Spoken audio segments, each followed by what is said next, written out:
Hello friends, आपका unique dish में बहुत बहुत स्वागत है। आज यूनिक डिश में मैं आप सभी के लिए लेके आई हूँ रस भरी गुजिया की रेसिपी। इस गुजिया को आप बिना झंझट बहुत ही कम मेहनत में बनाकर तैयार कर सकते हैं। ये गुजिया ऊपर से तो एकदम खास्ता होती है और अंदर से एकदम नरम और रसीली होती है और खाने में तो इतनी स्वादिष्ट लगती है कि आप इसे जब एक बार बनाएंगे ना तो बार बार बनाने को मन करेगा। तो फिर चलिए इसे बनाना शुरू करते हैं। तो इसे बनाने के लिए मैंने यहाँ पर सबसे पहले ली है 200 ग्राम के करीब खोआ। ये मैंने घर का बना हुआ खोआ लिया है, आप चाहें तो मार्केट से भी ले सकते हैं। इसे लेने के बाद इसे हमें हल्का सा भून लेना है ताकि इसमें जो भी मॉइस्चर हो वो ख़त्म हो जाए। गैस की फ्लेम को मीडियम टू लो के बीच में ही रखना है और इसे लगातार चलाते हुए 3 से 4 मिनट तक हल्का सा कलर चेंज होने तक इसे भून लेना है। जब ये एक जगह इकट्ठा होने लगे तो अब ये अच्छे से भून चुका है। तो अब हम लेंगे यहाँ पर 2 चम्मच के करीब नारियल का बुरादा। अगर आपके पास नारियल का बुरादा नहीं है तो आप सूखे नारियल को ग्रेट करके भी ले सकते हैं। अब मैंने यहाँ पर लिए हैं थोड़े से कटे हुए ड्राई फ्रूट्स।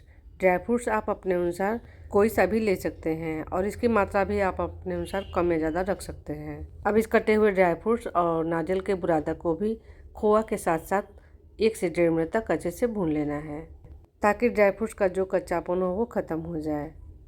तो मैंने यहाँ खोआ के साथ साथ नारियल का बुरादा और कटे हुए ड्राई फ्रूट्स को मिक्स करते हुए अच्छे से भून ली है। अब यहाँ गैस की फ्लेम को बंद कर देंगे और इसे थोड़ी देर तक ठंडा होने के लिए छोड़ देंगे। ठंडा करने के बाद इस मिश्रण को हाथों से चेक कर लेंगे कहीं ये मिश्रण गर्म तो नहीं है। तो अब हमने यहाँ पर ली है पिसी हुई चीनी। तो इसकी मात्रा हमने 2 से 3 छोटी चम्मच ली है क्योंकि हम गुजिया के अंदर की स्टफिंग बना रहे हैं। आगे हमें इसे चाशनी में भी डालनी है, इसलिए चीनी थोड़ा हम कम ही डालेंगे।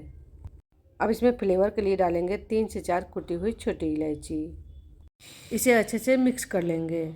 अब ये गुजिया के लिए स्टफिंग बनकर तैयार हो चुकी है। इसे रख देंगे साइड में और चलते हैं आगे की प्रोसेस की तरफ। अब हमें गुजिया के लिए आटा तैयार करनी है, तो उसके लिए हम लेंगे यहाँ पर 1.5 कप मैदा।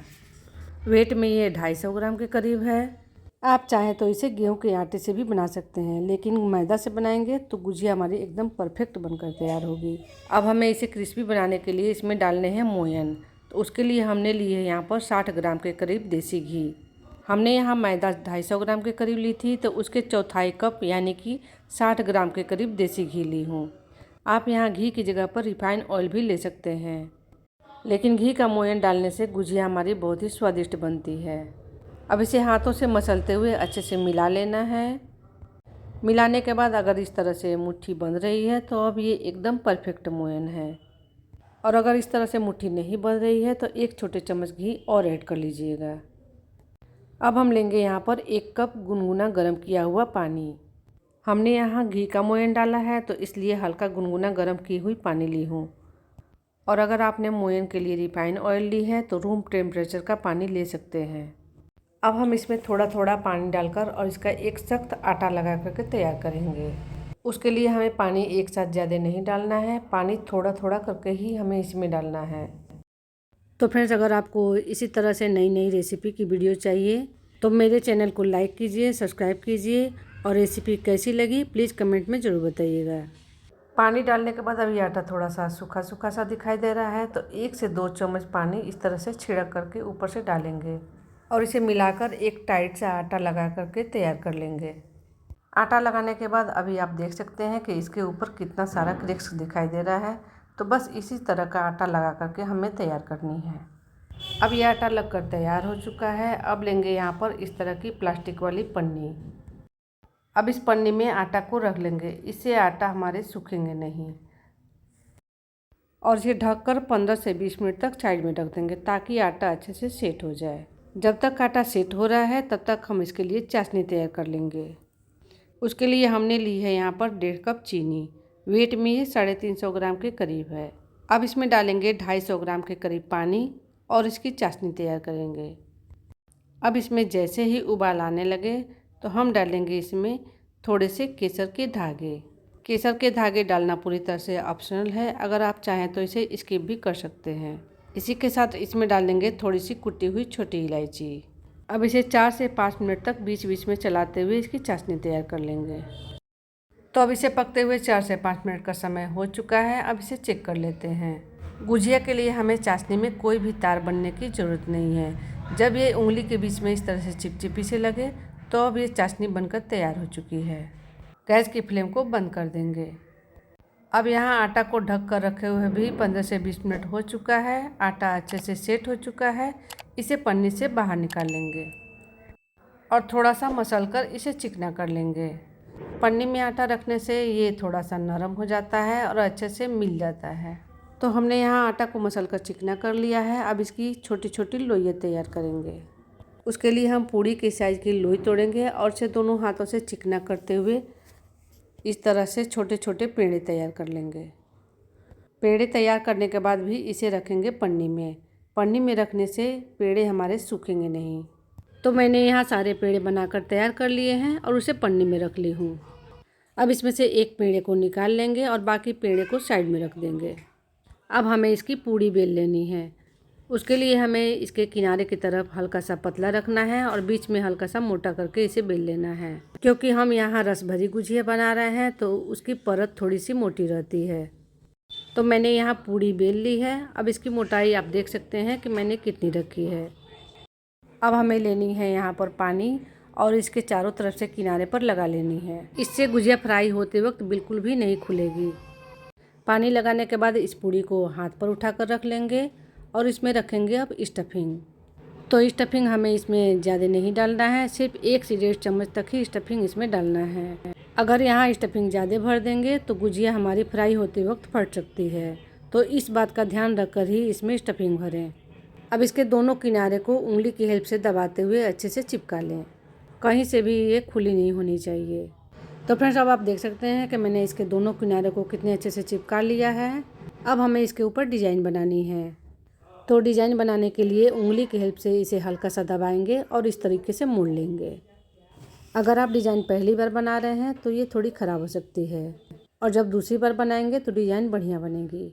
इसके लिए थोड़ी सी प्रैक्टिस की ज़रूरत होती है। तो आप इसे 1 से 2 बार पहले बना लें, उसके बाद ही डिज़ाइन बनाएं। बस इसे किनारे से हल्का सा दबाकर और उठा लेना है, फिर इसे मोड़ लेना है। इस तरह से बहुत ही आसानी से गुजिया के ऊपर डिज़ाइन बनकर तैयार हो जाती है। मैं भी ये डिज़ाइन पहली बार बना रही हूँ और बहुत ही अच्छे से बन जा रही है, बिल्कुल भी ख़राब नहीं हो रही है। आप भी इसे बहुत ही आसानी से बनाकर तैयार कर सकते हैं। और जब इसके किनारे पर आ जाए तो किनारे पर भी हल्का सा दबाकर और इसे मोड़ लें, अच्छे से बंद कर लें। अब बिना सांचे की गुजिया हमारी बनकर तैयार हो चुकी है। दिखने में ही ये कितनी सुंदर दिख रही है। अब हम रखेंगे इसे साइड में और दूसरी गुजिया तैयार कर लेंगे। मैं यहाँ एक और गुजिया को बनाकर दिखा देती हूँ कि इसे कैसे बनाना है। बेलने के बाद इसके किनारे पर पानी लगाना है। 1 से 1.5 चम्मच तक इसमें स्टफिंग डालना है। फिर इसके किनारे को उंगली की हेल्प से दबाते हुए अच्छे से बंद कर लेना है। बंद करने के बाद इसके ऊपर डिज़ाइन बनानी है। तो उंगली की हेल्प से इसे हल्का सा दबाकर और अंदर की तरफ से इस तरीके से मोड़ लेना है। इस तरीके से बनाएंगे तो गुजिया के ऊपर बहुत ही आसानी से डिज़ाइन बना सकते हैं। किनारे पर लाकर इसे अच्छे से बंद कर लेना है। तो लीजिए, अब ये दूसरी गुजिया हमारी बनकर तैयार हो चुकी है। अब हमें यहाँ पर लेनी है एक बड़ी सी प्लास्टिक की पन्नी। अब इसमें एक एक करके गुजिया बनाते जाएंगे और इसमें रखते जाएंगे। इससे हमारी गुजिया बिल्कुल भी नहीं सूखेगी। तो मैंने यहाँ सारी गुजिया बनाकर और पन्नी में रख ली है। सारी गुजिया बनाने के बाद ये थोड़ी सी स्टफिंग मेरे पास बच गई है, तो इसे एयर टाइट डब्बे में भरकर और फ्रिज में रख दूँगी। और जब भी कभी गुजिया बनानी हो तो आप इसे निकाल कर और गुजिया बना सकते हैं। ये बिल्कुल भी ख़राब नहीं होती है। अब हमें यहाँ गुजिया को फ्राई करना है। तो उसके लिए एक मोटे तले की कढ़ाई में घी को गर्म कर ली हूँ। आप चाहें तो घी की जगह पर रिफाइंड ऑयल भी ले सकते हैं। तो घी अभी यहाँ बहुत ही हल्का गर्म है। हल्के गर्म घी में ही हम इसे फ्राई करेंगे। अब इसमें एक एक करके गुजिया के पीसेस को डाल देने हैं। जितने पीसेस इस कढ़ाई में आसानी से आ जाए उतने पीसेस को हम इसमें डाल देंगे। गुजिया डालते वक्त गैस की फ्लेम को मीडियम टू लो के बीच में ही रखना है। 2 से 3 मिनट तक फ्राई होने के बाद अपने आप ही गुजिया ऊपर आ जाएगी। तो हमें यहाँ पर इसे बिल्कुल भी छेड़ना नहीं है। जब ये गुजिया एक तरफ से हल्की सी फ्राई हो जाएगी तो पलटकर और दूसरी तरफ से भी इसे फ्राई कर लेंगे। एक एक करके सारी गुजिया को पलट लेंगे और दूसरी तरफ से भी इसे फ्राई कर लेंगे। इस गुजिया को फ्राई होने में 10 से 12 मिनट का समय लग जाता है। तो इसे बीच बीच में उलट पुलट करते हुए और सुनहरा होने तक फ्राई कर लेंगे। तो मैंने इसे बीच बीच में उलट पुलट करते हुए और 10 से 12 मिनट तक अच्छे से फ्राई कर ली है। अब ये ऊपर से एकदम सुनहरे कलर की हो चुकी है और क्रिस्पी भी हो चुकी है, तो अब इसे निकाल लेंगे। अब आप देख सकते हैं कि गुजिया हमारी कितनी अच्छे सुनहरे कलर की दिखाई दे रही है। तो अब यहाँ बिना देरी किए इसे डालेंगे चाशनी में। अगर यहाँ चाशनी थोड़ी ठंडी हो गई हो तो उसे हल्का सा गर्म कर लीजिएगा, उसके बाद ही इसमें गुजिया को डालिएगा। चाशनी में डालने के बाद इसे थोड़ा सा ऊपर नीचे कर लेंगे ताकि गुजिया के अंदर चाशनी अच्छे से पी ले। अब इसे 4 से 5 मिनट तक इसी तरह से छोड़ देंगे ताकि चीनी अंदर तक अच्छे से चली जाए। 4 से 5 मिनट तक छोड़ने के बाद इसे चाशनी से बाहर निकाल लेना है और इसे रखेंगे किसी सर्विंग प्लेट में। अब ये हमारी रसभरी गुजिया सर्व करने के लिए तैयार हो चुकी है। आपको दिखने में ही लग रही होगी कि हमारी गुजिया कितनी स्वादिष्ट बनकर तैयार हुई है। थोड़ी सी चाशनी इसके ऊपर से भी गिरा लेंगे। मैं इसमें से एक गुजिया को तोड़कर दिखाती हूँ कि ये ऊपर से कितनी क्रिस्पी बनी है और अंदर से कितनी सॉफ्ट और जूसी बनी है। अब आप देख सकते हैं कि इसमें से कितना सारा रस निकलते हुए दिखाई दे रहा है। तो फ्रेंड्स, आपको आज की गुजिया की रेसिपी कैसी लगी? अगर अच्छी लगे तो इस त्यौहार इस रेसिपी को एक बार जरूर से ट्राई कीजिएगा। और वीडियो अच्छा लगे तो लाइक और सब्सक्राइब करना बिल्कुल भी मत भूलिएगा। और आपको रेसिपी कैसी लगी प्लीज़ कमेंट में ज़रूर बताइएगा।